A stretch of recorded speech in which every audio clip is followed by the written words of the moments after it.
is Reinhild Niebuhr. Welcome to this episode of Young Africa Today.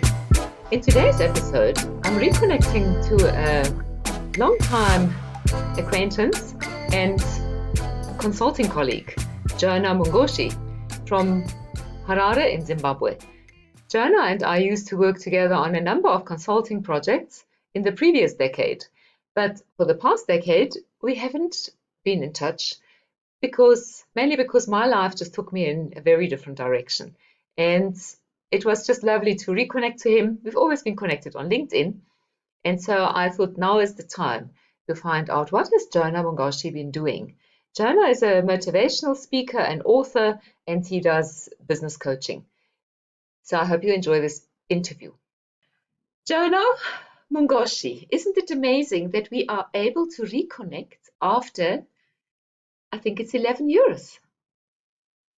That's awesome. I thank God that we have been given this opportunity to reconnect and also to share our experiences and to move forward towards, our common purpose. Thank you very much for making time for talking to me and doing this interview with me. As I've explained, I have been starting the Young Africa vision, and I've started to roll it out now because over the last couple of years, I've been able to put all the infrastructure and the software in place to be able to start making this happen. And I'm very curious to hear about what you have been up to since we last worked together. Well, as you know, I have a passion for helping people discover their potential and live rich, fulfilling, worthwhile lives that are based on purpose. So I've been doing that as a consultant through one-on-one sessions, through organizational interventions, and also I registered a non-profit making organization in about 2016. And through that organization, I've been teaching entrepreneurship skills to young people. And to date, I've reached over 4,000 young people, mostly in Zimbabwe. That's fantastic. That sounds amazing. So you really have a lot of experience working with unemployed youth. Definitely. Zimbabwe has got an unemployment rate, if you're talking of formal employment, an unemployment rate of 90%. But most of those people are hustling. They have one way or the other of earning a living. But if we're talking strictly about formal employment, we have a high number of people who are within the age group that should be working normally, but who are working but not in formal employment. Well, I think that is really, Zimbabwe is then in a way a front runner because that seems to be what is expected of people globally now with the new shifts in the digital economy. It seems as if over the world there are millions of people that either lost their jobs through COVID or even started losing their jobs because of the changes in the whole corporate environment. And being a solo entrepreneur is the new normal, it seems, according to the research that we can see. And so I think that you have a lot to teach from Zimbabwe to other people across the world in terms of how have you managed to stay alive, because we know Zimbabwe is still struggling with some political challenges, and yet here is Jonah Mungoshi making a living, looking great, even being able to get married and have a new baby, which is fantastic, despite all these challenges. Can you maybe explain to us a little bit what is life like? What has life been like in Zimbabwe this last decade? Well, it's been a roller coaster, that's for sure. Because if we go back, let's say 12, 13 years ago, Zimbabwe had a record inflation rate, which was, I think, if I'm not mistaken, the highest in the world for a country that wasn't at war. A peacetime inflation rate that was the highest in the world, and politically things were in turmoil. The situation is a lot more stable now, that's for sure. Economically, there are still many challenges to grapple with. There are still many challenges. But I personally find that the biggest challenges that we need to overcome are to do with our mindset. Because even within this environment, there are many opportunities for making a difference in people's lives, for contributing positively to people, for providing services and products that make a difference in people's lives, and for doing that profitably. And if I had any doubts at all, the work that I've done with young entrepreneurs since 2016 has actually demonstrated to me that there is value to be created by business people, including young business people, and to earn a decent living from the entrepreneurship that they'll be practicing.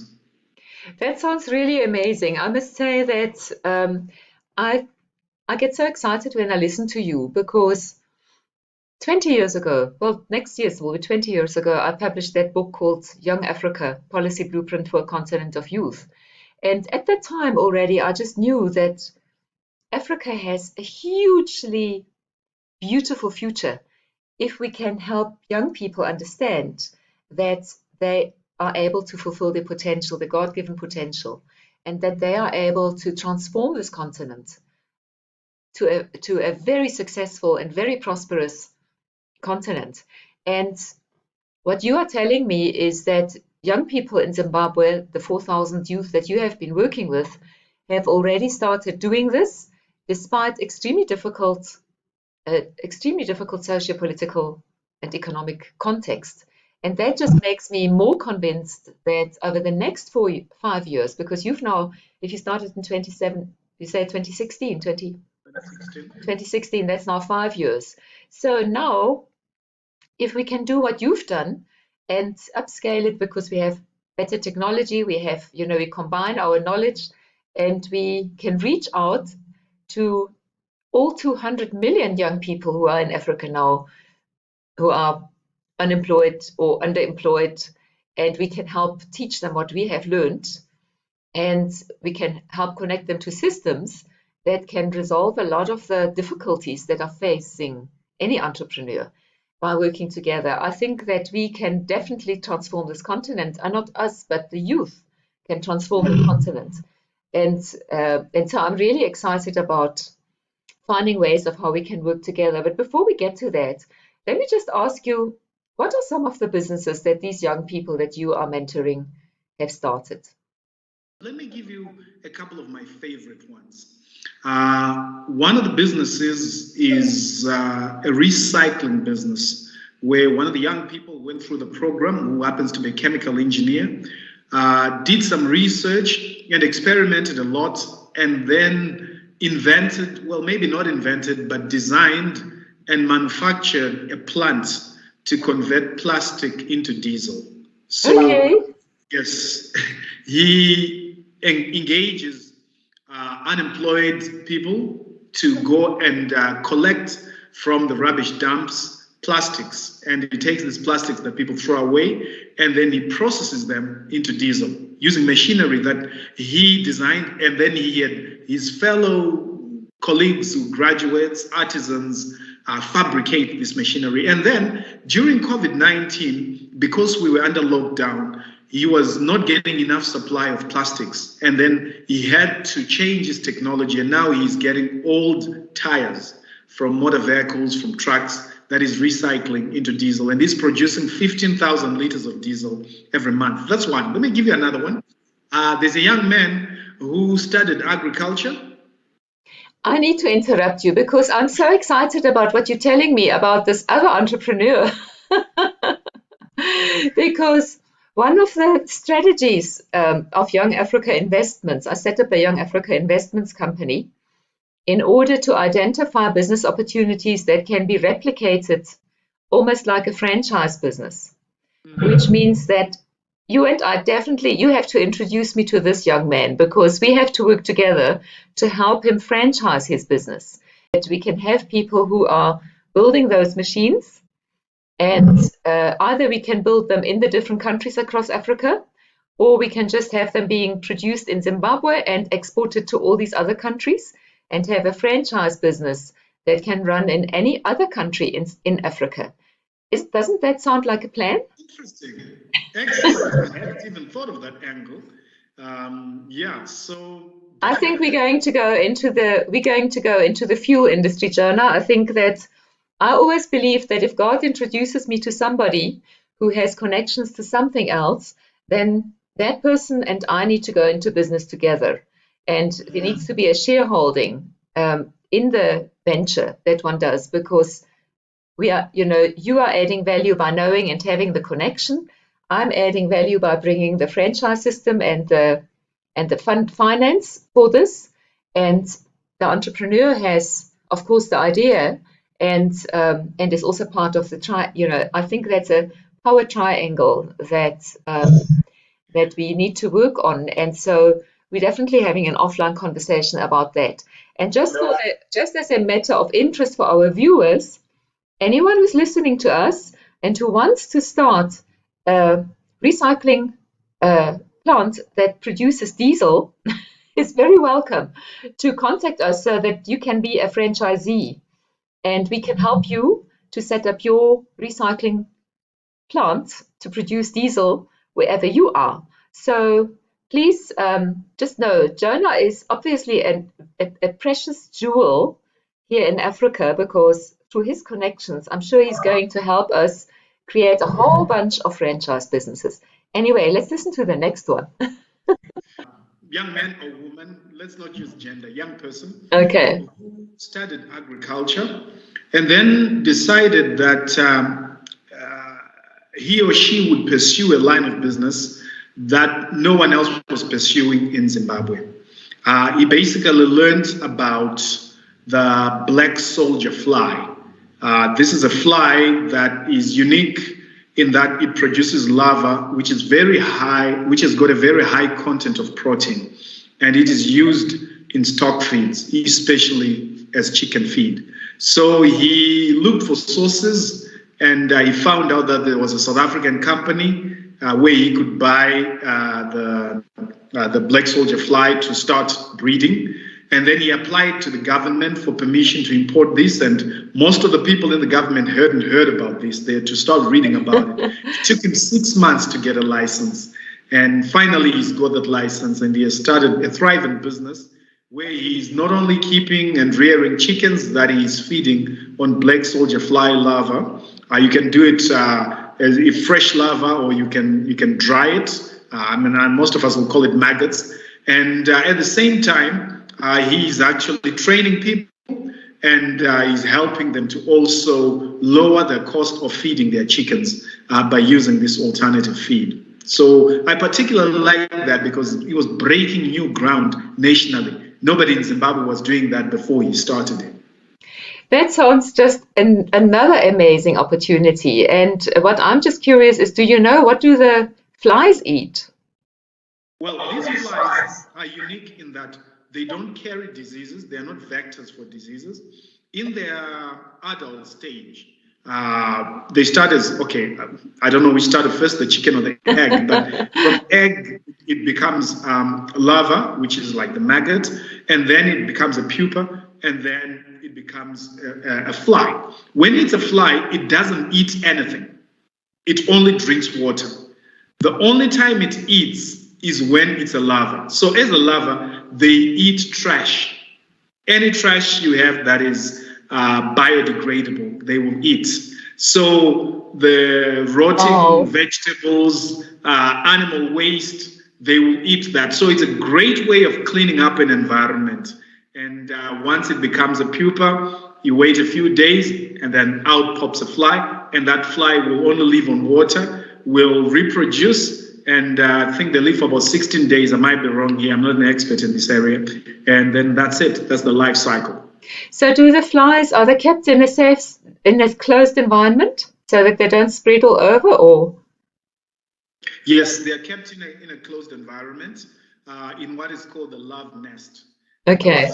Yeah, in the love nest, all they do is drink water and mate. I love the love nest. But isn't it amazing how God has created a little mini biological recycling plant?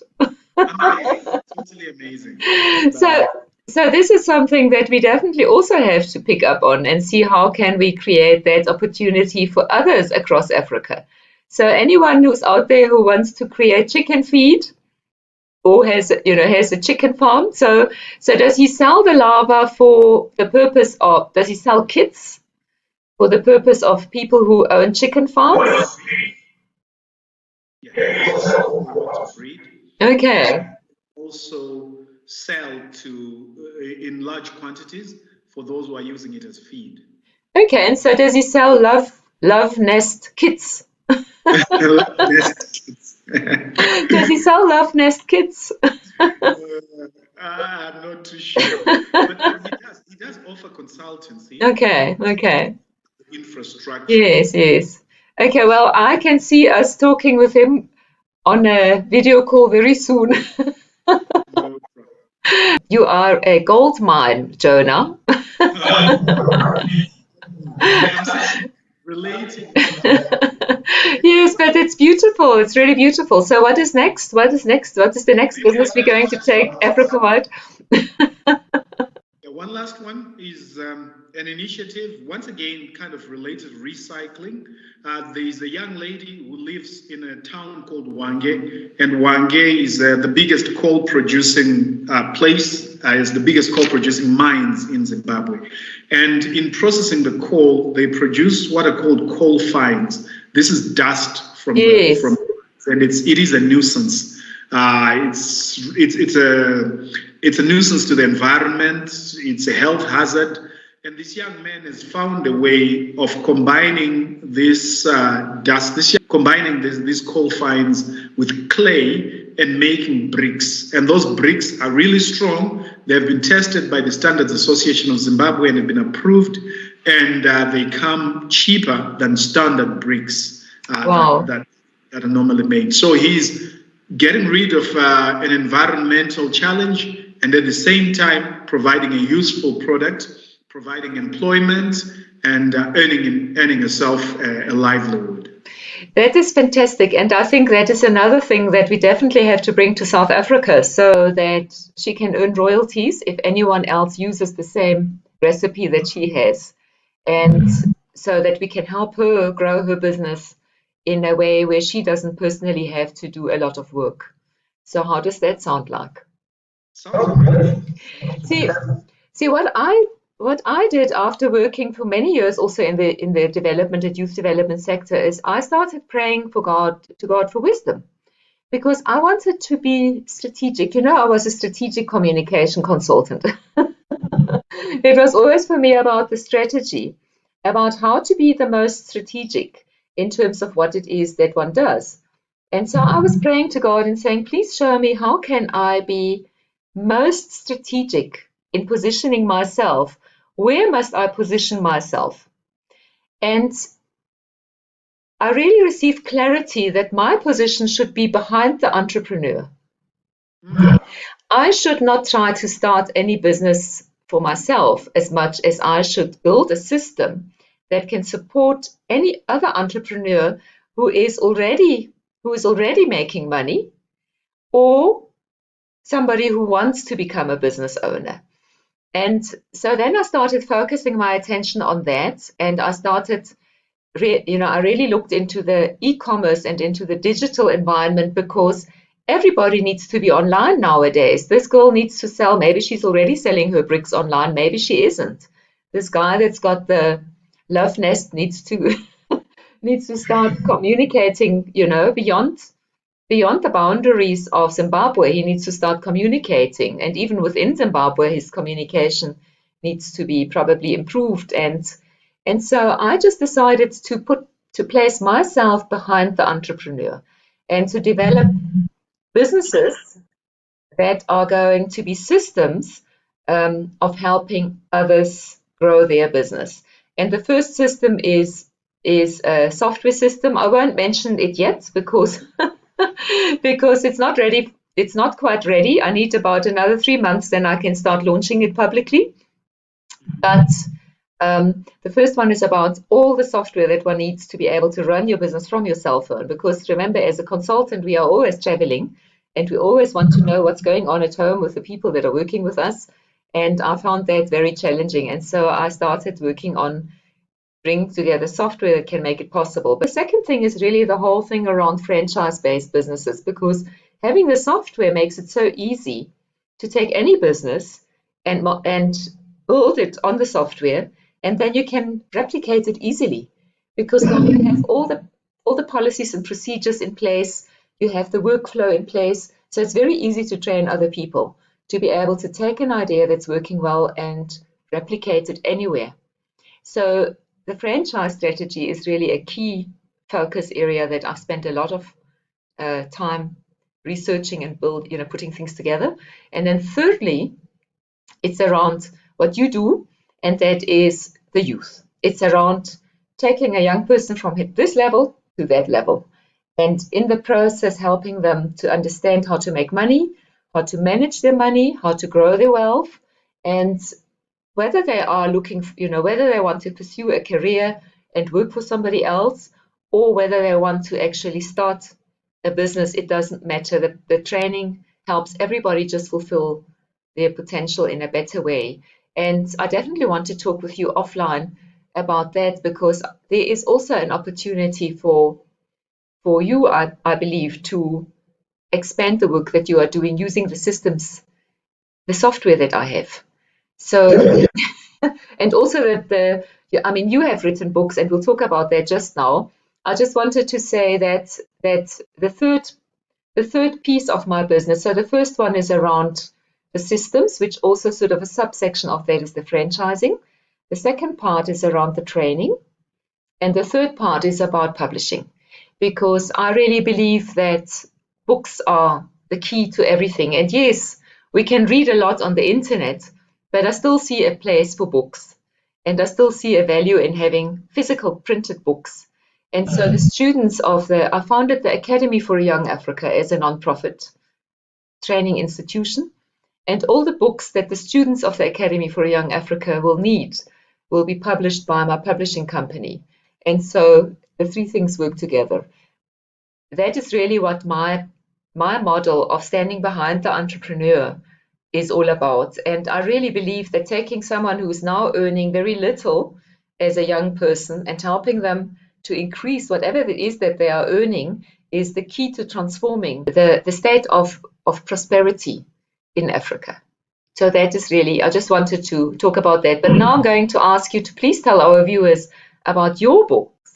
Well, I've written lots of material, but the one that was published as a physical book is entitled Success Unlimited, and it is a motivational book.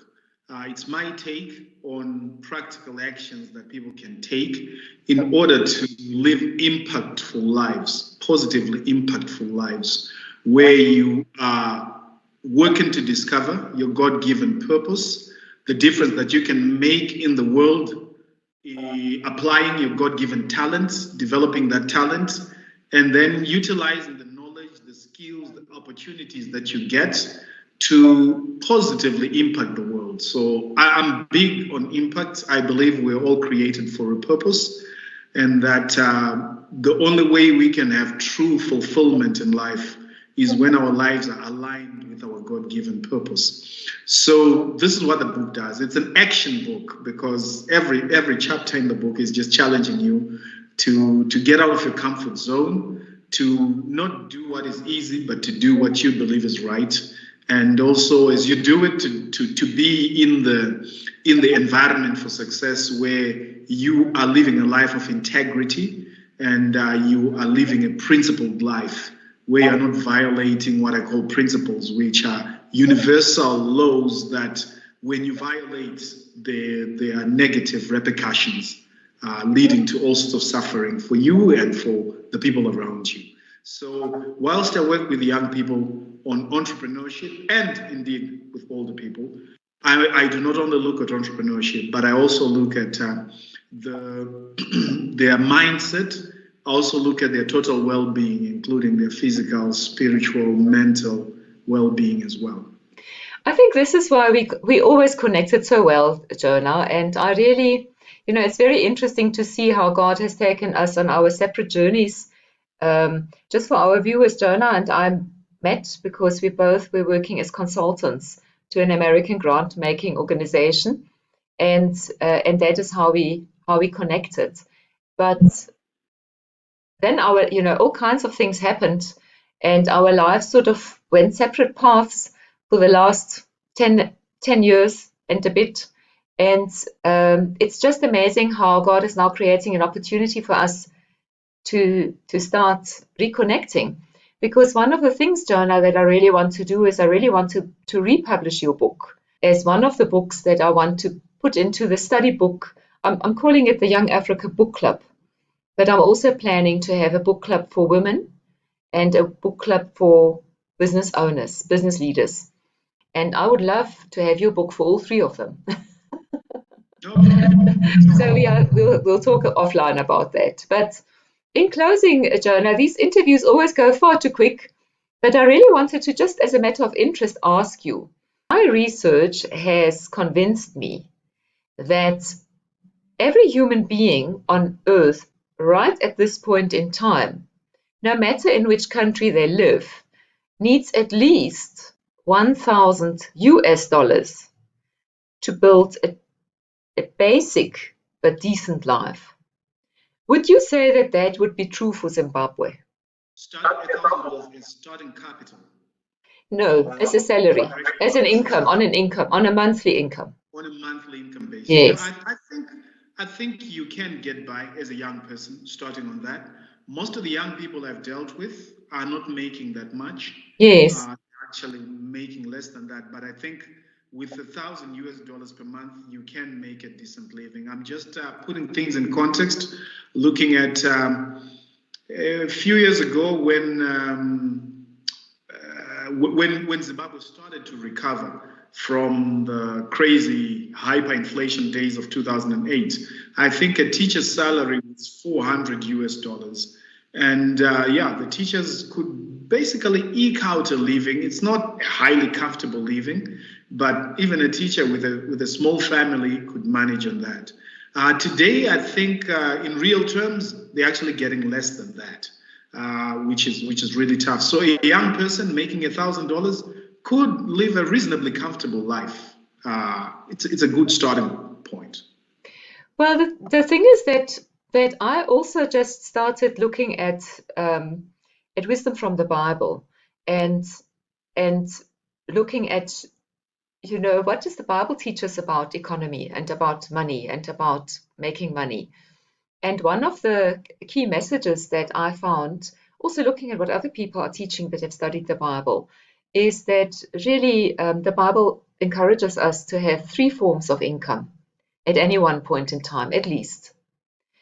And this is also where my 3 business, well, not really, but it sort of ended up, but my 3 forms of income is the software, the systems, then it is the training, and then it is the publishing. So I have my 3 sources of income, because one of the things, I think you will agree with me, that if you rely on consulting on your own and suddenly your client disappears, you are in trouble. I know that from experience. Yes. And so my aim is really to look at these young people and see, okay, fine, now you are doing this in order to make this much money. Maybe that much money is around $330, $330. Now we need to see what else can you do so that you can generate another 330. And what else can you do so that you can generate another 330, so that in the end you have 1,000. So that is really the principle that I teach, because, and one of the 3 is always property, because, and the part in the Bible where it sort of, where this part gets emphasized is where, for instance, in Micah, when Micah talks about the vision of a positive future for Israel, which now for us is a vision of where the ideal lifestyle of a human being is. And that is to say that each one sits under their own grapevine, under their own fig tree, and has their own grapevine. So now the sitting means you've got your own property. And then you have the grapevine is your one stream of income, and the fig tree is your other stream of income. So one part is always around, okay, how can we make sure that you own your own property? You don't have to own a whole farm at all. There's not enough land that each one of us has a big farm. but each one of us can own a flat, at least, each one of us can own something, and then we can start understanding how to invest in more property and turn that into an asset. And so the property is a big focus, and then it is about the other two income streams, about how are you going to create additional income streams. So that is really what the basis of my teaching is, but I wanted to just confirm with you that you think $1,000 is a decent, for me, when I talk about decent, what I mean is somebody who can afford some of the modern conveniences. Someone who has a little bit of money to set aside for a retirement, for old age, for not, I don't believe in retirement, I don't believe in pension, but I believe in making provision for old age. I think we are supposed to keep on serving people until we fall over. And if we can't do anything anymore, we must just keep on praying. Then our calling is prayer for others. And just on this note, I just want to say, anyone who's watching this, if you are no longer working, and if you feel that you are too old for anything, you're never too old for prayer, please start praying. Start praying for the leadership of your government in the first instance. Of course, pray for your children, but pray for the leadership of your government as well, and make that your life's purpose. Anyway, Jonah, I would love to already say that I want you back on another interview. But